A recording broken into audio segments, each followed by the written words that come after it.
Hello दोस्तों, clear concept channel में आप सभी का स्वागत है। आज मैं आप लोगों के लिए 21 जून और 22 जून, क्योंकि कल कुछ टेक्निकल फॉल्ट के कारण मैंने वीडियो नहीं बना पाया था और उस वजह से आज मैं आप लोगों के लिए दोनों दिन का वीडियो लेकर आया हूं, जिसमें दोनों दिन का करंट अफेयर कराया जाएगा।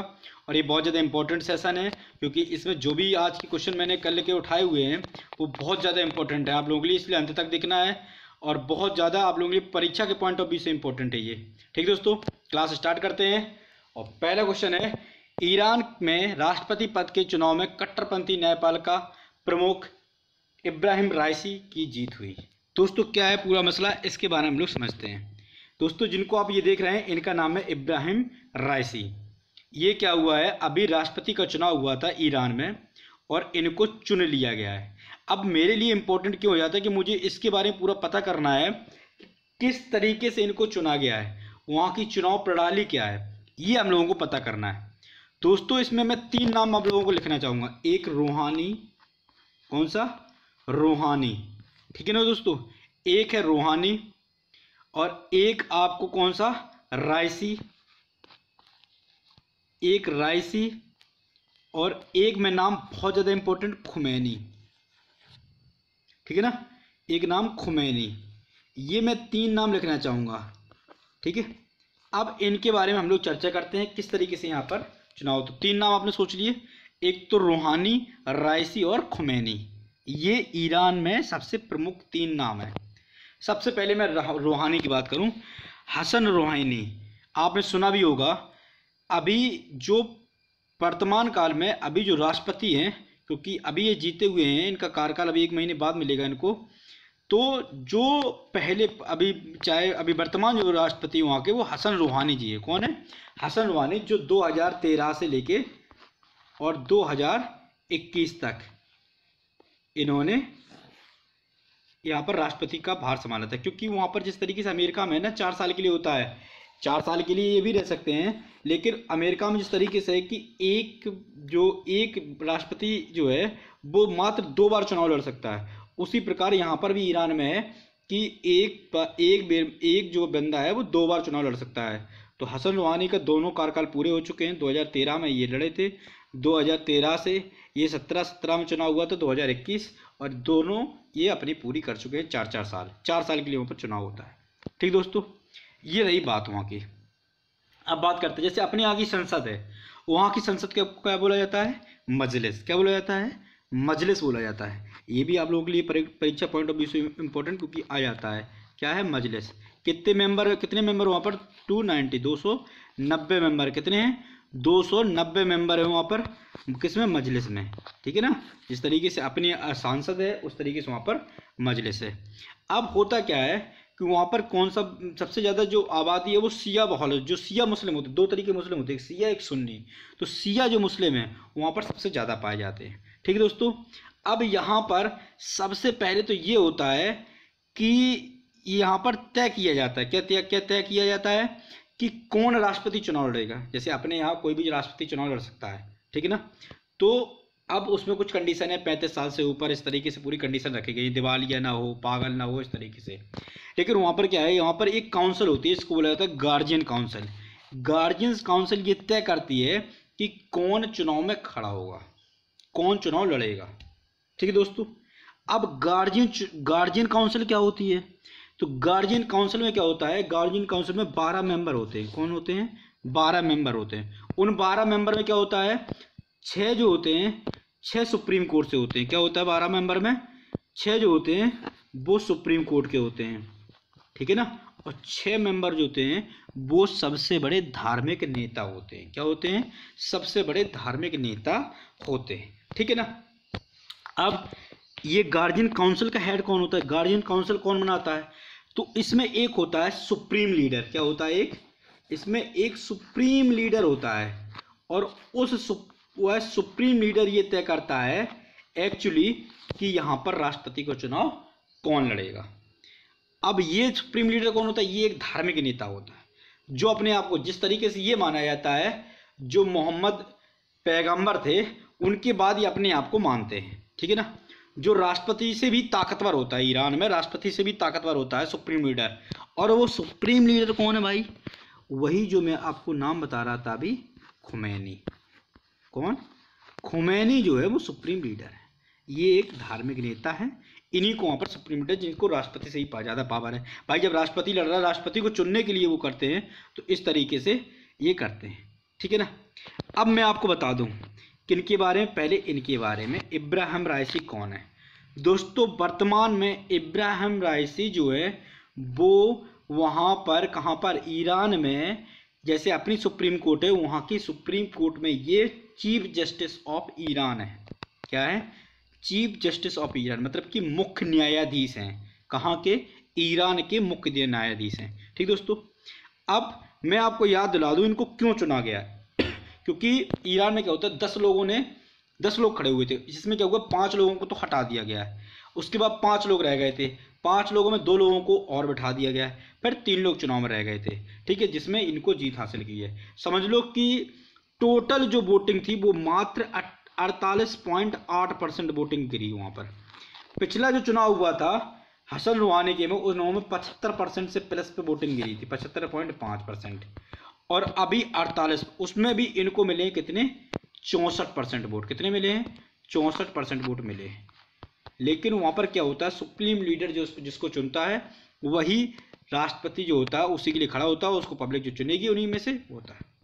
अब ये क्या है, ये जिस तरीके से बहुत खतरनाक, जिस तरीके से हसन रूहानी थे, उसी तरीके से कट्टरता से बहुत ज़्यादा कट्टर जो है ये है। कौन? इब्राहिम राइसी उनसे भी कट्टर है। क्योंकि यहाँ पर ईरान की पब्लिक चाहती है कि यहाँ पर शांति रहे, शांति से चैन से जीवन जिया जाए, सभी कंट्री से मिल के चले, ट्रेड करे। लेकिन ये लोग नहीं चाहते थे। और जो लीडर इनके फेवर में बोलते थे, किनके फेवर में? जो ये सब शांति वार्ता चाहते हैं, उनको 5 को हटा दिया गया है, उनको चुनाव नहीं लड़ने दिया गया। अब बचे थे 5, जिनमें 3 बैठा दिए गए, 2 क्योंकि इनको जिताना था, इनडायरेक्टली डायरेक्टली इनको ही जिताना था, क्योंकि ये बहुत ज़्यादा खूंखार थे। अब इनकी कट्टरपंथा मैं बता दूं आपको कि यहाँ तक कि यूएनओ ने मेंबर ऑफ डेथ कमीशन जो होता है उनमें इनको मास एक्सिक्यूशन बना दिया गया है। ये सबसे ज़्यादा नरसंहार करने वाले व्यक्ति हैं, क्योंकि इन्होंने क्या किया था, 1988 में जब ईरान और इराक के बीच में एक युद्ध हुआ था, उसमें जो लोग बंदी बनाए गए थे, उन बंदी लोगों को इन्होंने, जब क्योंकि ये चीफ जस्टिस ऑफ ईरान थे, इन्होंने क्या किया था कि फांसी की सज़ा या किसी को हत्या इस तरीके से करवा दी गई थी। कम से कम मान लो 1000 लोग मारे गए थे। इसीलिए इनको मेंबर ऑफ डेथ कमीशन ने, यूएनए की मेंबर ऑफ डेथ कमीशन जो होती है, उसने मास एक्सिक्यूशन घोषित कर दिया था। किनको? इब्राहिम राइसी को। अब आप समझ सकते हैं कि ये कितने खतरनाक आदमी हैं, ठीक है ना दोस्तों। और इजराइल, वैसे भी इजराइल और ईरान की नहीं बनती थी, और इधर क्या हो गया है, इधर क्या हुआ, अभी नफ्ताली बेनेट जो बने थे, इजराइल के जो प्रधानमंत्री बनाए गए, नए प्रधानमंत्री बने थे, और इधर इनको बना दिया गया है, और ये अमेरिका के पूरी तरीके से खिलाफ है। अब इसमें भारत को क्या होता है, भारत को क्या फर्क पड़ेगा, मुझे इसमें भी देखना होगा। भारत को ये फर्क पड़ेगा, जैसे अभी चाबहार बंदरगाह का प्रोजेक्ट चल रहा था भारत का, उसके बाद एक अफगानिस्तान रेल लिंक परियोजना चल रही थी। अब इस पे असर पड़ेगा अगर, क्योंकि भारत का जो इनका क्या रहता है कि जो इब्राहिम राइसी हैं, इनका एक तो पश्चिमी कंट्रियों के साथ अच्छा रिश्ता नहीं रहता है, जैसे यूएई है, अमन ओमान वगैरह है इनके साथ, और दूसरा इधर यूएसए के साथ। और इंडिया का जो है वो सबसे ज़्यादा उठना बैठना अभी कहाँ पर हुआ, पश्चिमी कंट्री के साथ, और यूएसए के साथ अच्छी वार्ता चली। तो उस वजह से इनका रुख किस तरह जा सकता है, इनका रुख जा सकता है चाइना की तरफ, ठीक है दोस्तों। और यहाँ पर घाटा किसको हो सकता है, यहाँ पर घाटा होगा इंडिया को, क्योंकि इंडिया के प्रोजेक्ट चल रहे हैं, बहुत बड़े बड़े प्रोजेक्ट वहाँ पर चले, एक चाबहार बंदरगाह वाला और एक अफगानिस्तान रिंग परियोजना, इसको बंद भी करवाई जा सकती है। जैसे अभी चाबहार बंद परियोजना पर बंद करा दी थी, जब हसन रूहानी थे, चाइना ने इंटरफेयर किया था, और चाइना ने इनको ये भी कह दिया है कि मैं यहाँ पर $400 बिलियन का निवेश भी करूँगा। ये इनको पहले से ही उन्होंने क्या कर दी, सही से यहाँ पर इनको ये दे दिया गया है, ठीक है ना, इनको आश्वासन दे दिया। तो इस तरीके से अब ये भारत के लिए भी खतरनाक हो सकते हैं। इसीलिए इनको अब समझ लो कि वहाँ पर किस तरीके से वोटिंग होती है। और ये वैसे अगर देखा जाता तो जो नेता इस पक्ष में थे कि यहाँ पर शांति हो, शांति वार्ता हो और हम दूसरों के साथ अच्छी ट्रेड करें, उन लोगों को यहाँ पर नहीं चुना गया। उन लोगों को यहाँ पे खड़े ही नहीं होने दिया राष्ट्रपति चुनाव के लिए, क्योंकि जीत जाते हैं। वहाँ पर दिख रहा है कि 48.8% वोटिंग में 64% इनको मिले हैं मात्र। उसमें भी 14% जो वोट मिले हैं 48 में, वो मिले हैं कैसे, ब्लैंक। मतलब समझ लो ऐसी 38 के समथिंग, 38% के समथिंग अगर समझ लो कि 48 का अगर 14% और निकाल दिया, वही लगभग 48-39% होगा।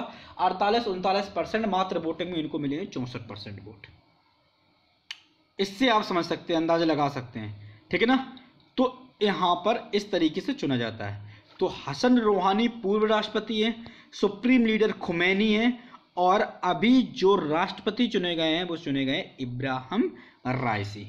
ये था पूरा मामला किससे रिलेटेड, ईरान से रिलेटेड, वो जो बहुत ज़्यादा हम लोगों के लिए इम्पोर्टेंट था। ठीक है दोस्तों, ये देख लो आप लोग, who has Ebrahim Raisi the hard line clerk said to Iran next president. ठीक है दोस्तों, ये चुन लिए गए हैं। ये आपका रहा है ईरान, जो पार्सियन गल्फ और स्टेट ऑफ हार्मोन्स के बीच में, और ये ऊपर पूरा ईरान पाया जाता है। इनके राष्ट्रपति कौन बन गए हैं यहाँ पर, जो आपने सुना था जाग्रोस माउंटेन वगैरह जो है, एल्बुर्ज माउंटेन है, ये पूरा नॉर्थ में एल्बुर्ज माउंटेन है, और ये पूरब में क्या है, जाग्रोस माउंटेन ईरान के आसपास पड़ जाता है। ईरान की जो कैपिटल है वो तेहरान है, और ये आप समझ रहे हैं पार्सियन गल्फ और स्वेज और हार्मोन से ये पश्चिमी कंट्री से अलग होता है। ठीक है दोस्तों, ये पूरा मसला था।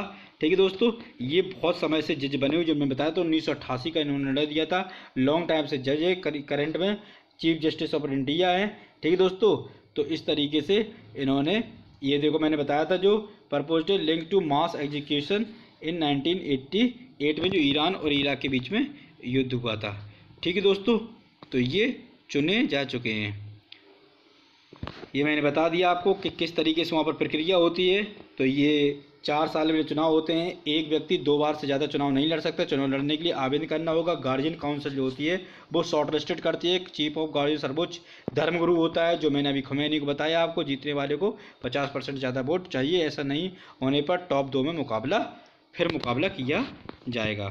ठीक है दोस्तों, उसके बाद नेक्स्ट क्वेश्चन जो हम लोगों के लिए और इम्पोर्टेंट चला जाता है उसको भी देख लेते हैं, और ये भी बहुत ज़्यादा इंटरनेशनल लेवल से बहुत ज़्यादा इम्पोर्टेंट क्वेश्चन है। संयुक्त राष्ट्र महासभा ने हाल ही में म्यांमार की सैन्य सरकार के खिलाफ व्यापक वैश्विक विरोध प्रकट करते हुए एक प्रस्ताव पारित किया। सैन्य तख्ता पलट की निंदा की। दोस्तों क्या है पूरा मसला, म्यांमार में अभी सैन्य तख्ता पलट की चल रही है, क्योंकि सेना का शासन चल रहा है वहाँ पर, और वहाँ पर यह माना जा रहा है कि यहाँ पर लोकतंत्र स्थापित हो और सैन्य शासन न चले। तो भारत ने क्या किया है कि जब ये वोटिंग हो रही थी तो यहाँ पर म्यांमार को 119 वोटिंग मिली थी, लेकिन भारत, जैसे भारत है, चाइना है, भूटान है, इन्होंने बांग्लादेश से इस पर साइन ही नहीं किए और वहाँ से वहाँ पर मोड़ लिया। क्या था बात, क्यों नहीं किए साइन, और कौन इस मुद्दे को यूएनओ में लाया था? तो सबसे मैंने आपको बता दूं कि इसको यूएनजीए में, यूएनजी बोले तो यूनाइटेड नेशन जनरल असेंबली में ये मुद्दा उठाया गया था। कौन मुद्दा उठा के लाया था? जो लिंचस्टाइन उठा के मुद्दा इसको लाया था, इस प्रस्ताव को लाया था यूएनजीए में, यूनाइटेड नेशन जनरल असेंबली में लिंचस्टाइन लाया था। लिंचस्टाइन की अगर बात करूं तो ये एक यूरोपियन कंट्री है, जिसे डबल लैंडलॉक कंट्री कहते हैं। दोस्तों आप लोगों को मैंने एक वीडियो में और बताया था कि विश्व में 2 डबल लैंडलॉक कंट्री हैं। 2 डबल लैंडलॉक कंट्री कौन कौन सी? एक लिंचस्टाइन और दूसरा आपका उज्बेकिस्तान। डबल लैंडलॉक कंट्री का मतलब क्या होता है दोस्तों, कि आपको अगर किसी समुद्री रास्ते जाना होगा तो 2 देश को पार करके तब इसके पास पहुंच सकते हैं। तो ये डबल लैंडलॉक कंट्री है, 2 देशों के, 2 ऐसे देशों से बीच में पाया जाता है। तो ये मुद्दा लाया था किसका? म्यांमार का, क्योंकि म्यांमार में इस समय बहुत ज़्यादा वहाँ पर जुलूस टाइप के निकल रहे हैं, इसी टाइप के, क्योंकि यहाँ पर लोकतंत्र स्थापित हो लेकिन वहाँ पर सैन्य शासन चलता है। दोस्तों क्या है पूरा मुद्दा, इसके बारे में हम लोग आप लोगों को पूरा जानकारी देते हैं। दोस्तों ये मुद्दा ये था कि म्यांमार में सैन्य शासन चलता है। अब है क्या, जैसे मान लो जो म्यांमार में क्या होता है कि जैसे जो उस वहाँ की जो पार्लियामेंट है, वहाँ पर क्या होता है कि अगर जो वहाँ पर अगर मान लो कि 115 सीटें हमेशा किसकी रहती, सॉरी 150 सीटें हमेशा किसकी रहती हैं, सेना की रहती हैं। बाकी जो स्थापित करना, जो दूसरा विपक्ष में लड़ रहा है उसमें चुनाव होगा, और इन सेना में जो सेना को कोई बंदा चुनाव लड़ेगा और जो उसमें जीतेगा उसमें वही होगा। अब 150 पहले से ही है, तो मोस्टली अभी तक जो म्यांमार में रहा है वो सैन्य शासन ही रहा है, सेना का बंदा चुनाव लड़ता है। तो उस तरीके से वहाँ की पब्लिक चाह रही है कि यहाँ पर लोकतंत्र स्थापित हो। तो भारत क्या करता है, भारत पहले से ही, अब भारत ने क्यों मुख मोड़ लिया, भारत ने क्यों कहा कि भाई भारत क्या चाहता नहीं है कि वहाँ पर सैन्य शासन खत्म हो और लोकतंत्र स्थापित हो, भारत चाहता है। एक्चुअली भारत ने अभी क्यों मुंह मोड़ा, इसके बारे में हम लोग बात करते हैं। क्योंकि भारत अभी आसियान में एक मीटिंग हुई थी, उसमें 5 पॉइंट रेजोल्यूशन पे पहले ही समर्थन दे चुका था। अब वो 5 पॉइंट रेजोल्यूशन क्या था उसके बारे में आपको बता दूं, क्योंकि भारत में इसमें 5 पॉइंट रेजोल्यूशन में था कि जो भी वहाँ पर शांति स्थापित हो, ये भारत चाहता है। वार्ता का रास्ता निकले, आसियान कंट्री आपस में वार्ता करें, वार्ता करने के लिए आसियान से सेक्रेटरी जनरल भेजा जाएगा, वो इनके बीच में, सेना के बीच में और जो विपक्षी दल है उनके बीच में वार्ता करेगा। जरूरी नहीं कि खाली सेना से वार्ता करके चला आए, सभी से वार्ता करेगा और इसके बारे में जानेगा कि किसके बीच में वार्ता से ही हल निकले इस चीज़ का। मानवाधिकार मिले, मानवाधिकार का समर्थन इंडिया ने किया था, और यहाँ पर जो भी बात हो वो किससे हो, शांति वार्ता के साथ निपट जाए। इस पर भारत पहले ही साइन कर चुका था, तो अब भारत डबल साइन नहीं करना चाहता था, वो पहले ही 5 पॉइंट रेजोल्यूशन को समर्थन अपना दे चुका था। और उसमें पूरा इसका मतलब निकल आता है कि भारत ये चाहता है कि वहाँ पर लोकतंत्र स्थापित हो, लेकिन वहाँ पर वहाँ की पब्लिक, मोस्टली पब्लिक वहाँ पर क्या चाहती है, सेना चाहती है या फिर कोई और चाहता है, तो ये पहले वहाँ की पब्लिक डिसाइड करेगी। और वहाँ के जो लीडर्स हैं वो क्या चाहते हैं, सब लोग क्या चाहते हैं, इस तरीके से वार्ता से ही पूरा हल निकले। बात करूँगा आसियान की, तो आसियान क्या है, association of south east Asian nation. ये मैं आसियान के बारे में तो बहुत ज़्यादा बता चुका हूँ आप लोगों को पहले से ही, ठीक दोस्तों। तो ये पूरा मसला था, इसमें 119 वोट म्यांमार के पक्ष में पड़े, और बाकी एकमात्र कंट्री जिसने क्या कहा, 193 में 193 टोटल मेंबर हैं यूएनओ के, उसमें जनरल असेंबली में एकमात्र देश ऐसा था। कुछ देश तो ऐसे मैंने बता दिया, इंडिया है, चाइना है, भूटान है, ये सारे भाई, नेपाल वगैरह हैं, बांग्लादेश, इन्होंने साइन नहीं किए। लेकिन कुछ एकमात्र ऐसा देश है जिसने क्या किया कि ये कहा कि यहाँ पर सैन्य शासन होना चाहिए, और वो देश कौन सा है, बेलारूस। ठीक दोस्तों, ये पूरा मसला था म्यांमार को लेकर। ये जिनको आप देख रहे हैं, ये टी.एस. कृष्णामूर्ति हैं, त्रिमूर्ति हैं, जो भारत की तरफ से प्रतिनिधित्व हैं, किसका, यूएनओ में भारत का प्रतिनिधित्व करते हैं टी.एन. त्रिमूर्ति। ठीक है दोस्तों, ये पूरा मसला था। अब हम नेक्स्ट क्वेश्चन की तरफ चलते हैं। नेक्स्ट क्वेश्चन क्या कहता है कि हाल ही में एक अध्ययन ने अनुमान लगाया है कि ग्लोबल वार्मिंग के प्रभाव के कारण लक्षद्वीप समूह के आसपास समुद्र का स्तर बढ़ गया है। दोस्तों, कुछ ऐसे द्वीप हैं लक्षद्वीप के जो प्रेजेंट टाइम डूबने की कंडीशन में, ये बताया जा रहा है कि आगे की 20-25 सालों में ये पूरी तरीके से लक्षद्वीप डूब जाएगा, क्योंकि उसमें ग्लोबल वार्मिंग बढ़ा है। अब ग्लोबल वार्मिंग बढ़ने का जो SLR होता है, SLR बोले तो सी लेवल जो राइज होता है, किन कारणों से बढ़ता है।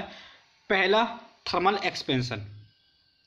थर्मल एक्सपेंशन होती है, जैसे थर्मल एक्सपेंशन आप लोगों ने कहाँ पर देखा, थर्मल एक्सपेंशन जैसे रेलवे लाइन जाती है ना, तो उसमें देखा होगा, आपने सुना होगा कि रेलवे लाइन में आपस में थोड़ी दूरी बढ़ जाती है, तो टेम्परेचर बढ़ता है, तो चीज़ें, उनके जो वाटर मॉलिक्यूल होते हैं वो दूर दूर फैल जाते हैं, एक्सपेंड हो जाते हैं। ठीक है दोस्तों। दूसरा, मेल्टिंग ग्लेशियर। ग्लेशियर लगातार पिघल रहे हैं, जब टेम्परेचर बढ़ेगा तो ग्लेशियर पिघलेंगे, जिससे वाटर लेवल बढ़ेगा।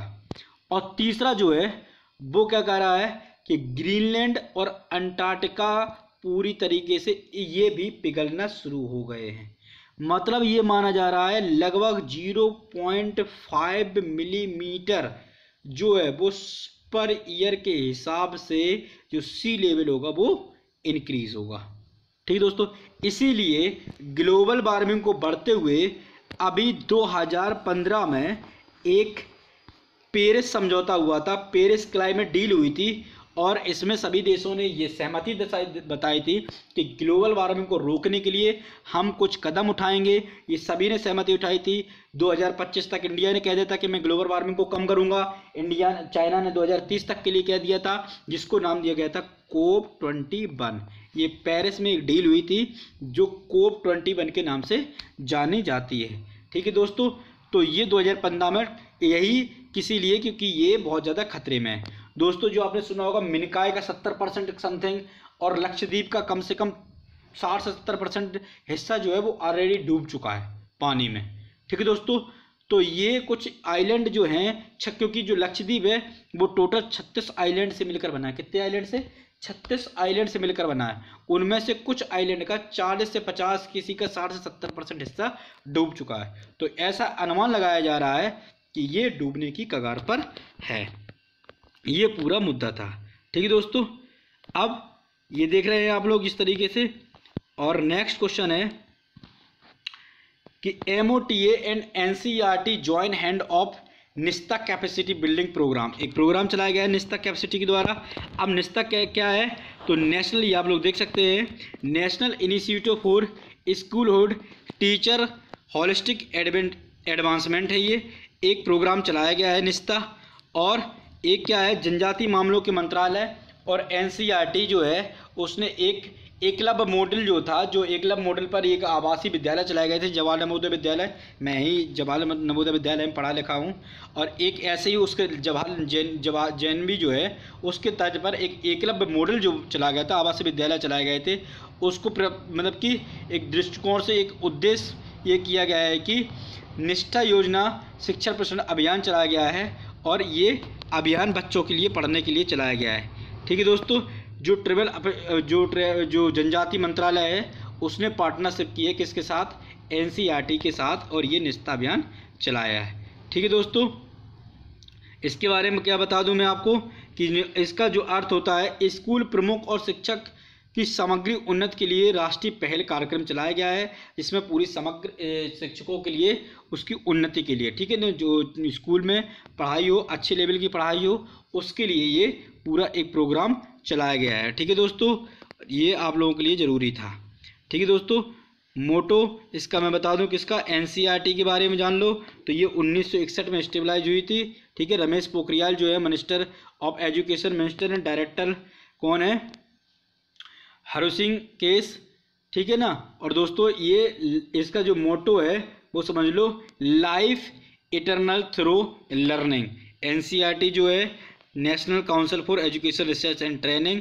ठीक है दोस्तों, इसके द्वारा एक प्रोग्राम ये चलाया गया है। नेक्स्ट दोस्तों है एक और प्रोग्राम आया है, सोशल जस्टिस मिनिस्ट्री सेटअप। जो सोशल जस्टिस में उन्होंने दिव्यांग खेल केंद्र द्वारा एक प्रोग्राम चलाया है कि दिव्यांग के लिए, उनके लिए खेल के लिए एक प्रतियोगिता की जाएगी। उसके लिए एक प्रोग्राम चलाया गया है किसके द्वारा? तो केंद्रीय सामाजिक न्याय और अधिकारिता मंत्री जो हैं थावर चंद गहलोत जी जो हैं, उनके द्वारा दिव्यांगजनों के बच्चों के हितों के लिए, पैरा ओलंपिक के लिए, उनके अच्छे प्रदर्शन के लिए ये अच्छा कारगर साबित होगा। कौन सा एक प्रोग्राम चलाया है? दिव्यांग खेल केंद्र। ठीक है दोस्तों, उसके बाद नेक्स्ट बहुत ज़्यादा इंपॉर्टेंट है ये आप लोगों के लिए, Milkha Singh pass away due to the कोविड-19 कैंपेन।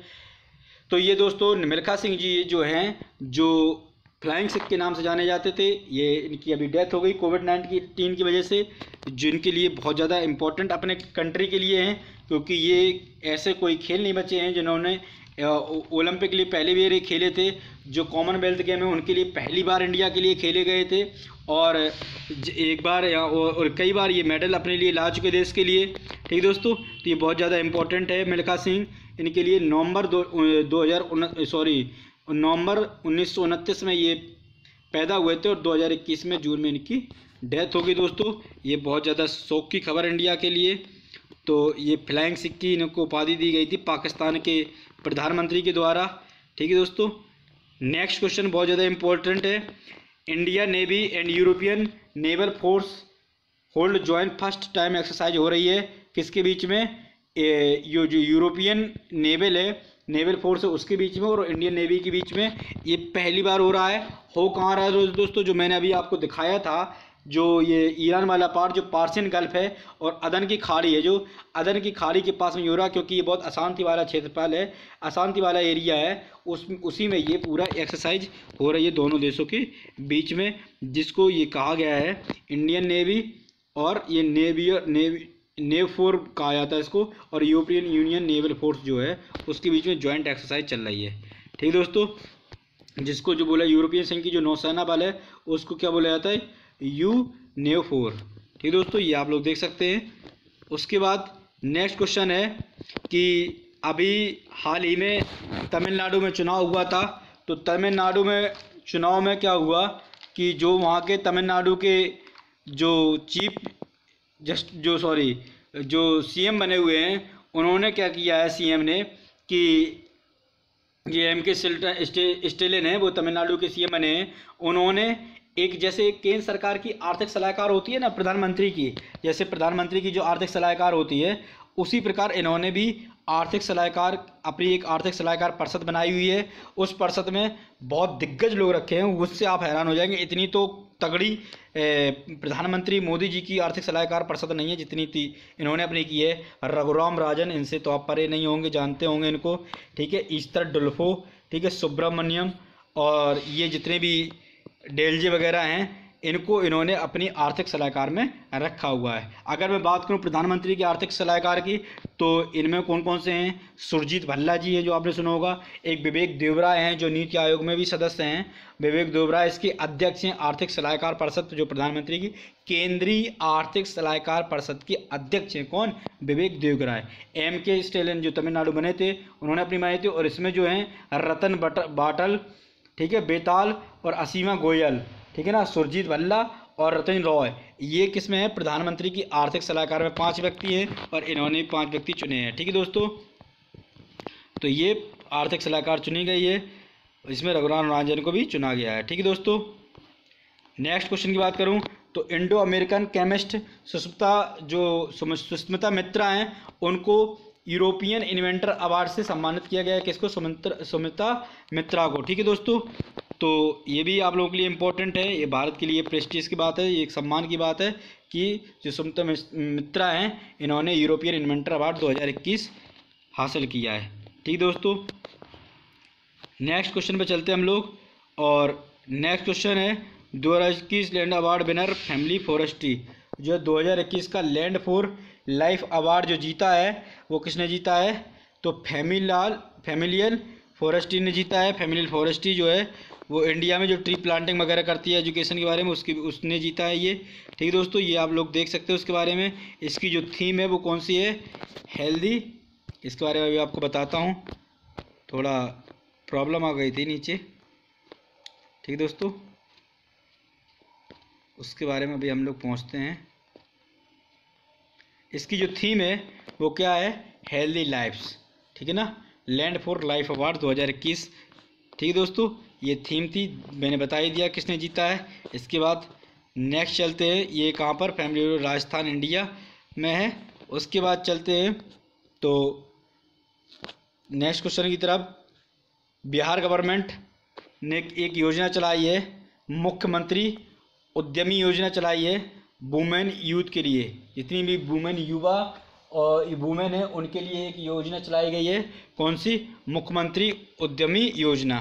ठीक दोस्तों, ये भी आप लोगों के लिए इम्पोर्टेंट। बिहार के सीएम कौन है, नीतीश कुमार जी हैं, इनको इम्पोर्टेंट करके इसको याद करना है आप लोगों के लिए।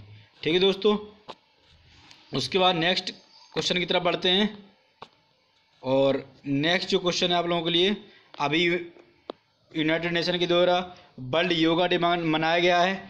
वर्ल्ड योगा डे कब मनाया जाता है, 21 जून को मनाया जाता है। इसकी थीम आप लोगों को याद रखनी होगी, yoga for well being, yoga for well being. अब दोस्तों, आप लोग योगा तो मनाते हैं, लेकिन आपको इस बात याद होगा, ये पता होगा शायद कि योगा मनाते क्यों 21 जून को, ये बताओ आप लोग। कई तरीके से मैंने ये क्वेश्चन डाला भी था, तो उस पर यही आंसर आए थे कि सर 21 जून को ये बड़ा दिन होता है, समर सोलिस्टिक होता है। समर सोलिस्टिक क्या होता है कि जो अर्थ है ना वो चक्कर लगाती है सूर्य का, तो जब ये जब पैरेलल पड़ता है सूर्य की रेखा पर, जब बिल्कुल सामने पड़ता है, सूर्य के सामने अर्थ आ जाती है, तो उस दिन बड़ा दिन होता है और 21 जून को वो माना जाता है, 21 जून को सबसे बड़ा दिन होता है। लेकिन ये कारण नहीं है। इसका कारण क्या है कि 21 जून को ही भगवान शिव जो थे, भगवान शिव आदि गुरु कहलाए थे योगा के। कौन कहलाए थे? भगवान गुरु जो हैं, सॉरी भगवान शिव हैं, वो आदि गुरु कहलाए थे योगा के। तो इसीलिए 21 जून को योगा डे मनाया जाता है। ठीक है दोस्तों। और आज के ही दिन 21 जून के दिन आयुष मंत्रालय और WHO वर्ल्ड हेल्थ ऑर्गेनाइजेशन ने एक ऐप लॉन्च किया है जिसको कहा जाता है एम योगा। एक एम योगा इन्होंने ऐप लॉन्च किया है, एप्लीकेशन लॉन्च किया है। ये इसलिए लॉन्च किया है क्योंकि इससे लोग योगा सीखा जा सके। ठीक है दोस्तों। सबसे ज़्यादा इम्पोर्टेंट जो है वो आप लोगों के लिए जो ये नई न्यूज़ आप लोगों को मिल रही है, जो योगा है उसके क्या मायने हैं, जो आप लोग ये लोगो देख रहे हैं उसका, तो उसका क्या मतलब है ये आप लोग जान लो। जो ज्वाइनिंग हैंड है, जो हाथ जुड़े हुए आपस में, वो यूनियन का प्रतीक है। ऑरेंज जो है, ऑरेंज होलो है जो है वो फायर एलिमेंट का प्रतीक है। ग्लोब है वो एकता का प्रतीक है। और जो ग्रीन लीव है वो नेचर का प्रतीक है।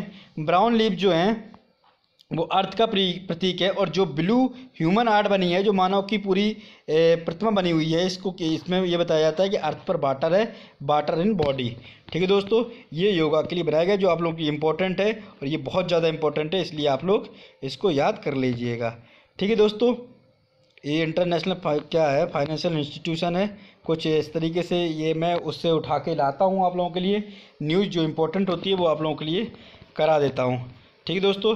तो इस तरीके से ये आज का पूरा इम्पोर्टेंट का सेशन रहा, जो आप लोगों के लिए बहुत ज़्यादा इंपॉर्टेंट है। इस तरीके से आप लोग तैयारी करते रहिए। कुछ मोबाइल में गड़बड़ी हो गई थी, स्पीकर काम नहीं कर रहा था मेरा, इसलिए मैंने उसको आज वीडियो को रखा है। और जो भी इंपॉर्टेंट होगी मैं आप लोगों के लिए लाता रहूँगा। आज सुबह सेशन में ज्योग्राफी भी मैंने पढ़ाया था, जो पर्वत श्रृंखला मेरी चली थी इसी चैनल पे। तो इस तरीके से ज्योग्राफी मोस्टली मैं करा चुका हूँ।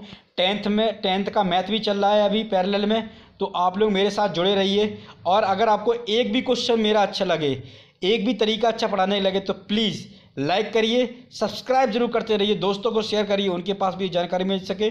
मुफ्त में ये आपको सुविधा मिल रही है, इसका लाभ उठाइए, लगे रहिए मेरे साथ, आपके साथ मैं और जुड़ा रहूँगा। धन्यवाद दोस्तों।